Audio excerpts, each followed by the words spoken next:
Je voudrais vous raconter une anecdote minuscule qui témoigne du poison qu'est devenu dans la vie sociale l'incertitude quant à la sécurité des biens et des personnes. C'est une histoire assez modeste de bidon d'essence, un petit réservoir orange de 5 litres qui me servait à remplir tronçonneuses et autres appareils du même genre avec du samplon 98 parce que pour un motoculteur de 20 ans, le carburant à l'éthanol n'est pas conseillé. Donc, pendant plusieurs jours, je laisse involontairement ce petit bidon de secours parmi les plantes vertes à ma porte, entre deux outils, et une bouteille de gaz vide, une chaise rouillée, et ensuite, un soir, un doute m'assaille, je n'ai pas vu le petit bidon orange de toute la journée à cet endroit. J'essaie donc de me souvenir de l'endroit où j'ai pu le laisser au milieu des rangements de la journée, et peu à peu, le doute s'installe, s'étend dans mon esprit jusqu'à me faire soupçonner un vol. Il y a très peu de gens qui passent dans cette rue du village, qui est presque une rue piétonnière, très peu d'étrangers, surtout au village, de surcroît hors des périodes de vacances comme ça, et donc la disparition d'un petit ustensile, de ce petit bidon orange à la porte, serait le signe que la vie sociale, dans ce patelin minuscule, aurait fini par basculer, et qu'ici comme ailleurs, comme disent les gens, on finit par tout piquer. Il faut avouer que récemment, il y a eu des rumeurs, des agriculteurs au village ont dit que certains de leurs outils avaient disparu. C'était donc devenu une chose possible, et comme aucun étranger au village ne se baladait entre les façades le nez au vent en avril, ce pouvait être encore pire l'un de ces jeunes qu'on voit passer le dimanche, liés aux familles du coin, élevés à Montpellier ou à Toulouse, c'est-à-dire souvent sans aucun sens moral, qui font du bruit jusqu'à 2 heures du matin le samedi soir, qui installent leur stéréo devant la fontaine le dimanche pour faire de la planche à roulettes en écoutant du rap, et qui donc considèrent que tout ce qui traîne hors des maisons est à eux, et qu'en général, on peut ratisser les arrière-cours sans problème. C'est aux gens de protéger leurs affaires.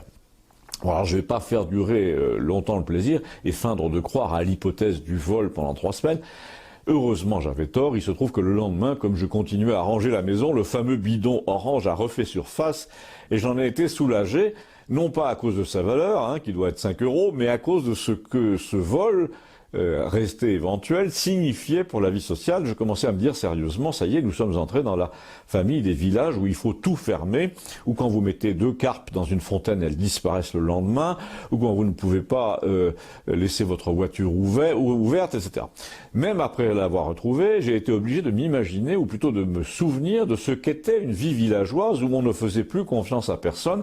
Et pourquoi de m'en souvenir? Parce que j'avais déjà connu ça, nous avions connu ça pendant les années 68. Malheureusement, à l'époque, il y avait un mot affreux, on ne volait plus les objets dans votre jardin, on voulait taxer.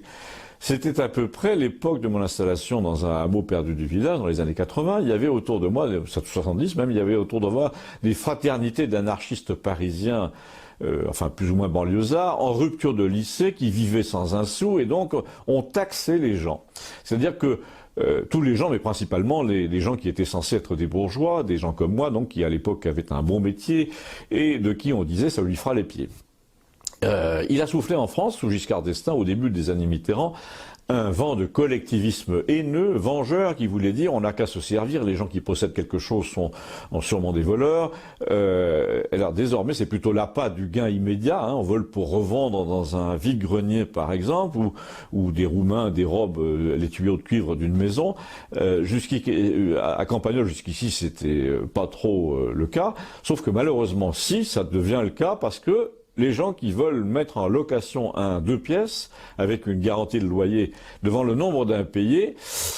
et le caractère inexpulsable des mauvais payeurs s'adressent à des organismes sociaux qui envoient au cœur des villages une population dont certes le loyer est garanti, mais ce qui est garanti aussi, comme dit Gustave, c'est les emmerdements. Parce que quelqu'un qui arrive dans le village placé par un organisme n'a pas le même comportement que quelqu'un qui a choisi de vivre à cet endroit,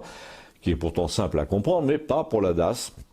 En plus, nous commençons à soupçonner à Campagnol, où nous n'avons que 2 de ces logements un peu sociaux, que les services de la ville voisine nous envoient exprès des cas sociaux tatoués qui font des tags sur les transformateurs électriques, et donc des enfants de 10 ans qui disent au mémé « va te faire enculer », sic,